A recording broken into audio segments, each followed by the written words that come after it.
When I started making CEDH content, I learned very quickly and the hard way that people don't really like it when you say positive things about Blue Farm. And to an extent, I can understand that. There's always going to be a substantial underlying hatred for the best deck, on top of the fact that CEDH is a very stagnant format. Kings sit on thrones for years, and after all that time, it can get kind of tedious analyzing and looking at Blue Farm, dissecting it, trying to find a new way to talk about it. And so, after all this time, do I really think I have something new to say about Blue Farm? I might. My goal today is once again to find the core of the deck, and to do that I've analyzed 100 top performing Blue Farm lists to find the cards that they all have in common and determine the core of the deck. And even if you're not interested in playing Blue Farm yourself, it's still relevant to know the core of a deck. One, so that you can combat it a little bit more effectively, and two, to break away from biases that your local player may have instilled within you. For example, if your local Blue Farm player isn't playing a card that is very popular, it's very likely that you would have just forgotten that this card is run in these lists entirely. Maybe they're over-indexed on stacks pieces for their local meta. You start to get paranoid thinking that everybody out there is running these stacks pieces. And so at the very least, I hope that it can ground you a little bit. But finding the core of Blue Farm isn't a novel idea. So when I said earlier that I might have something new to say, was I clickbaiting you? Would I do that to you? The cool thing about Blue Farm is that because it's so popular, there is an abundance of data on it, which means that of the 100 deck lists that I looked at that are top performing, 92 of them were top 4s and the remaining 8 were top 16s, just to round it out and make it an even number. Very cool.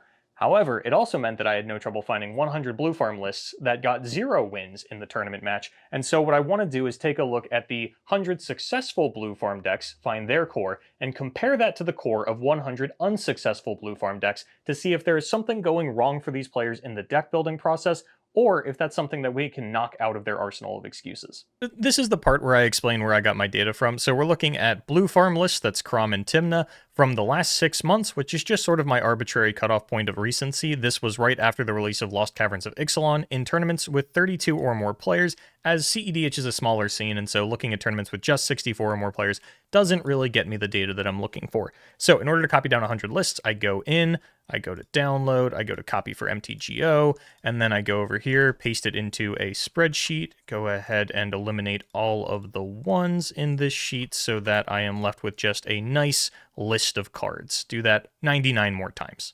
Once I had my 100 lists, I imported it into a text document in Python and then ran my code. This just opens up the text document that I created and turns it into a list where each item in the list is a line from the text document.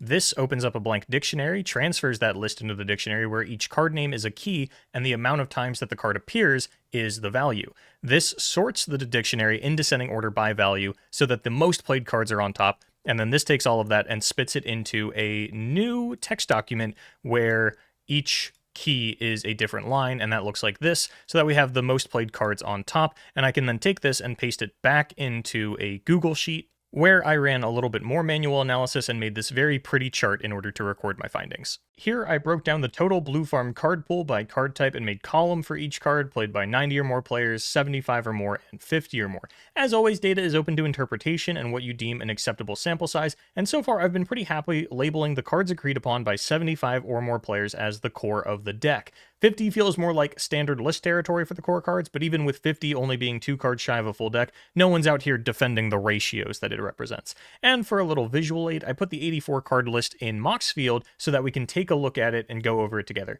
But let me pause there and go back to what I mentioned earlier.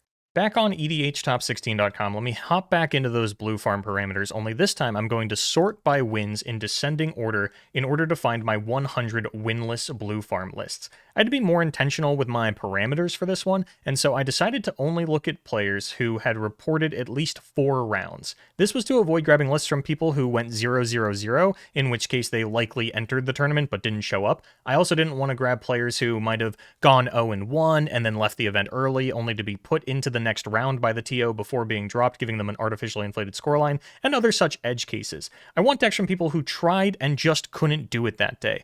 I also wanted to not look at any of the decks from Commander Showdown 13, You Find a Black Lion, as if we look at Trevor Kidwell here, for example, they went 0-6-0, but apparently finished in 8th place, and so it just kind of felt like the entire reporting system for this event had some kind of error in it, and so I just skipped over all of those lists. And as a final note, I don't really care your loss and draw combo combination as long as you played at least 4 rounds. So here, for example, 050, 02, and 3, those are both good in my book, as long as you didn't win a match and you had a score that reported at least 4 rounds.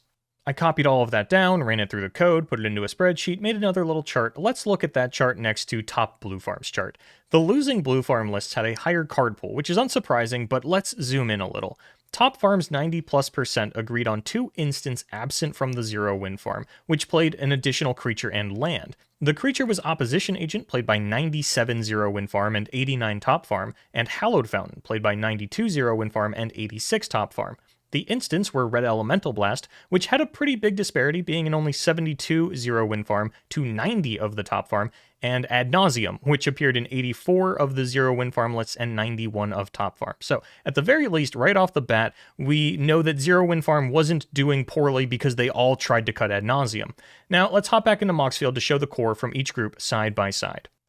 Starting off with the commanders, they're obviously the same. Creatures are quite close, but 0 win farm does have a higher presence of Draenith Magistrate at 86 to 72. This, combined with a higher presence of Opposition Agent cited earlier, could mean the 0 win farm players are over-indexing on playing Table Police, but that's not a conclusion we can draw from just this. We need to go a little bit further. Taking a look at the sorceries, they are exactly the same from both of the cores, with Demonic Tutor, Gamble, and Savines being the 3 that were present in over 90 lists on both accounts. Instance is where we're going to find the largest noticeable difference, with top farm on 26 to the 22 of 0 win farm. Going through the instance, you'll find everything you'd expect: 10 counterspells plus silence, a couple of rituals, a couple of tutors, some interaction, and then explosive cards like Ad Nauseam, Intuition, Born Upon a Wind, and Final Fortune. Looking back over at 0 win farm, the missing cards are Red Elemental Blast, Cabal Ritual, which is in 74 of the list to be fair, Final Fortune, and Born Upon a Wind. Now, the Blue Farm core was barely getting over the hump on Final Fortune itself, being present in just 77 of the lists, but Born Upon a Wind had a pretty substantial difference, being an 84 top farm list to 66 0 win farm lists. Born Upon a Wind isn't a win condition, but it is a card that helps you win the game, and so seeing such a big difference in the popularity of this card between the top decks and the players unable to pick up a win does raise some flags, but I don't think we can point to it as the reason. As we move on in the list, you'll see that that was the standout difference, with the artifacts being exactly the same across these lists. A bunch of fast mana plus Lion's Eye Diamond and Wishclaw Talisman. The same to be said for the enchantments. We got Mystic, Ristic, and Windstick. And then when we get down to the lands, there is one large noticeable difference between the two, which is Spire of Industry, which is played in 85 top farm lists and only 64 0 win farm, despite having the exact same artifacts in the core. This does seem to compound a little more on the risk-averse nature of the 0 win farm build, cutting down on explosiveness by being down on cards like Final Fortune and Born Upon a Wind, and then adversity to the sort of riskier 5-color land Spire of Industry, and a higher presence of a safe stacks piece like Draenith Magistrate. But it all still feels pretty level 1. Like, if you asked the difference between a tournament winner and someone who got 0 wins, regardless of the deck, probably even regardless of the card game, one thing you'd likely cite is that the winner probably took more risks, and those risks paid off. So let's keep going.